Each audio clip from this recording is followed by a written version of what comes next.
Hey guys, Jason here. I want to piggyback on the video that I put out yesterday. And by the way, Merry Christmas, Happy Holidays. I hope you're enjoying a wonderful holiday.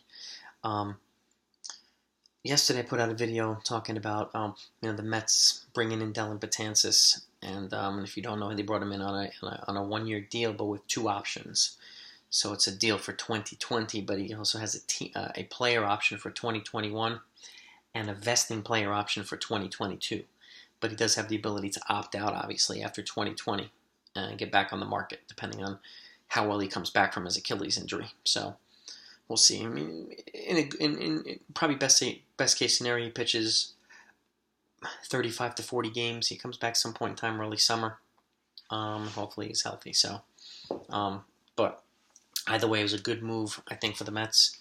And bringing him in, the thing that stands out to me the most is they have Juris Familia and they also have Edwin Diaz, both of which have historically been good relievers, even though they had rough years last year.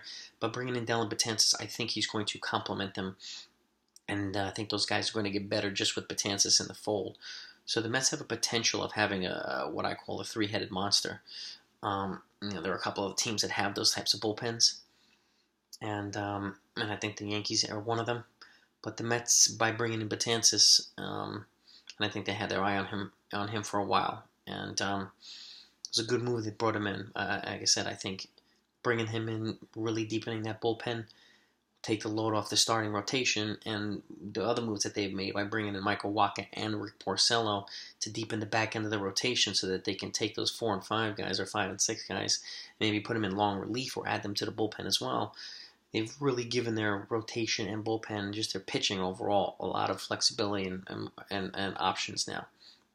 So I think they've quietly gotten better, I think they're going to put themselves in a position to be more competitive. And they do have Cespedes coming back healthy, and hopefully he's able to perform. I think they're another move or two away from completing the offseason. And I do think they're going to make a couple more moves, as well as some of the other teams in the NL, like the Phillies and the Braves, particularly the Phillies because they have a third base opening. And, the Nationals might make a move. The Marlins are just going to keep making small moves, but they're still a ways away from competing, even though they brought in Matt Kemp and Cervelli and a bunch of other players. But I wanted the focus today to be on the Mets, and because I Brody, whatever his name is, Brody Van Wagenen or something. He's been quietly impressive this offseason. The Cano-Diaz trade hasn't panned out exactly the way that people wanted it to pan out. Some injury issues and performance issues, but that said, those guys are still, have been superstars for quite a while. And, if Cano plays well and if Cespedes comes back healthy and Alonso has a decent year, a solid year, even if it's 30 home runs and 80 RBIs, and McNeil plays well again, then they have a pretty solid lineup. I wouldn't underestimate them. But their strength is obviously going to be, to me, it's going to be their pitching and their bullpen. So I would keep an eye out for the Mets. And even as a Yankee fan, it pains me to say.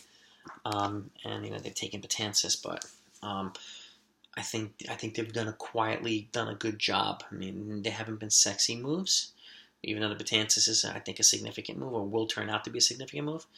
And I've said this in my other videos, is the teams that don't make the sexy moves, they just make a bunch of solid moves, are going to be the ones that really improve. That's not to say the ones that make the big superstar moves don't improve, because they obviously do, but a lot of these teams that make the incremental moves really play well. So kudos to the Mets. And by the way, before I go any further, if you're new to this channel, please click that subscribe button. And if you know any people who are baseball fans, please share this with them as well, my channel. If you've been watching for a while and you haven't subscribed yet, please click that subscribe button. And please click the notification next to it so that you know anytime I put out a new video, and it's pretty much every other day. I really appreciate your support. My goal is to create a little bit of a movement within the diehard fan community. This channel is made from a diehard fan for diehard fans. And I hope that you all enjoy these videos, and I make them for you guys and you gals. So And my goal is for us to have, a platform of our own, a voice of our own, because we're the ones, and I say this in my other videos as well, we're the ones that pack the stadiums. We buy the merch. We pay hundreds of dollars to go to games.